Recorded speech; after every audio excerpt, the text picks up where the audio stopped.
te gares sur le parking qui est juste là. Tu marches, tu vas en cours, tu changes de salle de temps en temps. Après, tu traverses l'autre parking qui est là-bas, tu vas aux rues. Tu retournes en cours. De temps en temps, tu vas aux toilettes, c'est bien aussi. Et puis tu retournes sur le parking, et puis tu rentres chez toi. Et puis ce sera pareil demain, après-demain.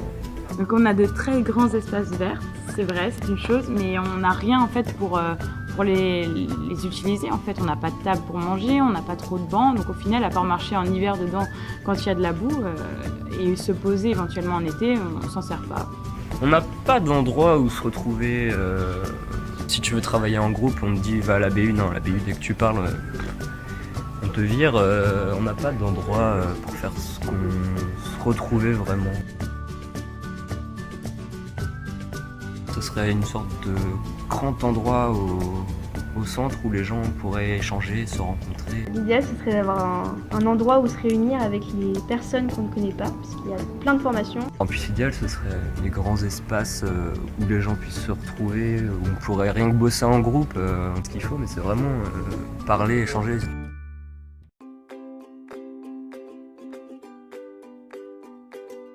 Donc si on regarde notre site un peu en détail, on peut voir qu'il y a plusieurs angles d'approche intéressants à aborder. Premièrement, on a toute la partie bâti, rénovation. Parce qu'il faut savoir que le campus a été construit dans les années 60-70 et les années 90 pour les bâtiments 41-42 de Lézire. Et le problème avec ces bâtiments-là, c'est que par exemple sur le bâtiment 5, 6 et 7, pour tout ce qui va être de la consommation énergétique, on est à 300-350 kW par mètre carré, alors qu'un bâtiment qui serait construit actuellement doit obligatoirement être en dessous des 50 kW par mètre carré. Un autre point intéressant à développer, c'est la partie parking. Parce qu'en fait, il faut savoir que cette zone sur laquelle nous travaillons est adjacente à un lieu de vie très important de l'université, qui est la zone bibliothèque universitaire, cafétéria et restaurant universitaire. Et le problème, c'est que par exemple pour les bâtiments 5, 6, 7, on a un parking qui va venir couper complètement leur accès à cette zone de vie. Il faudrait aussi penser à éduquer toutes les personnes à l'intérieur des bâtiments, parce qu'on peut voir souvent des bâtiments quasiment vides avec 2 ou 3 personnes à l'intérieur, alors que toutes les lampes sont allumées, que le chauffage est à fond. Du coup, il y a toute cette notion de gestion de l'habitant à prendre en compte. Donc en fait, notre projet il va surtout s'axer autour de 3 grands axes principaux. Donc dans un premier temps, ça va être surtout dans une notion d'ouvrir le campus au reste du territoire afin de le désenclaver et d'attirer de nouveaux publics. On souhaite aussi améliorer le cadre de vie pour tous les étudiants et tous les personnels travaillant au sein du campus afin qu'on crée une réelle identité universitaire. Et le troisième gros point qui va être beaucoup plus économique, c'est plutôt de réaliser des améliorations pour les bâtiments existants en termes de performance énergétique.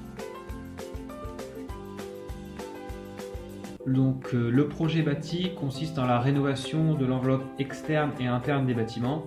Donc au niveau de l'enveloppe externe, il va s'agir de mettre en place un système de double pot, donc avec un nouvel isolant thermique. Donc l'isolant thermique utilisé serait le watt. Et au niveau du toit, on mettra en place un système hybride, une toiture végétalisée et des panneaux solaires. Au niveau de l'enveloppe interne, il va s'agir de mettre en place des détecteurs de présence afin d'optimiser la gestion de l'éclairage. Donc cela va nous amener à penser nos bâtiments sous la dimension Smart Grid. Une réflexion doit aussi être menée sur la meilleure gestion des flux, par exemple en décalant les horaires de début de cours pour les étudiants. On a donc établi une proposition qui se déroule en plusieurs étapes.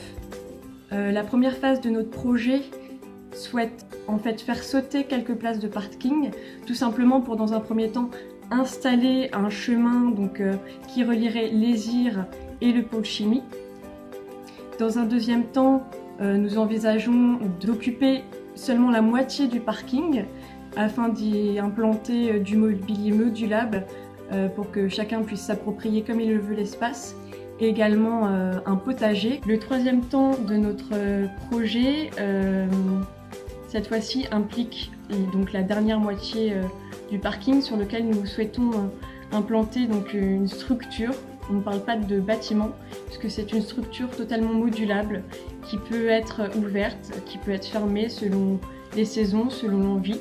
Cette structure donc, sera surplantée par un dôme, aux parois modulables également, qui peut donc être ouvert. Donc ce lieu en fait est dédié aux usages spontanés. Il peut être à la fois un lieu de rencontre, de travail en groupe, tout simplement de détente, car nous axons toute notre démarche en fait sur l'appropriation, la réversibilité de l'architecture, et donc ce qui permet en fin de compte la multiplicité des usages.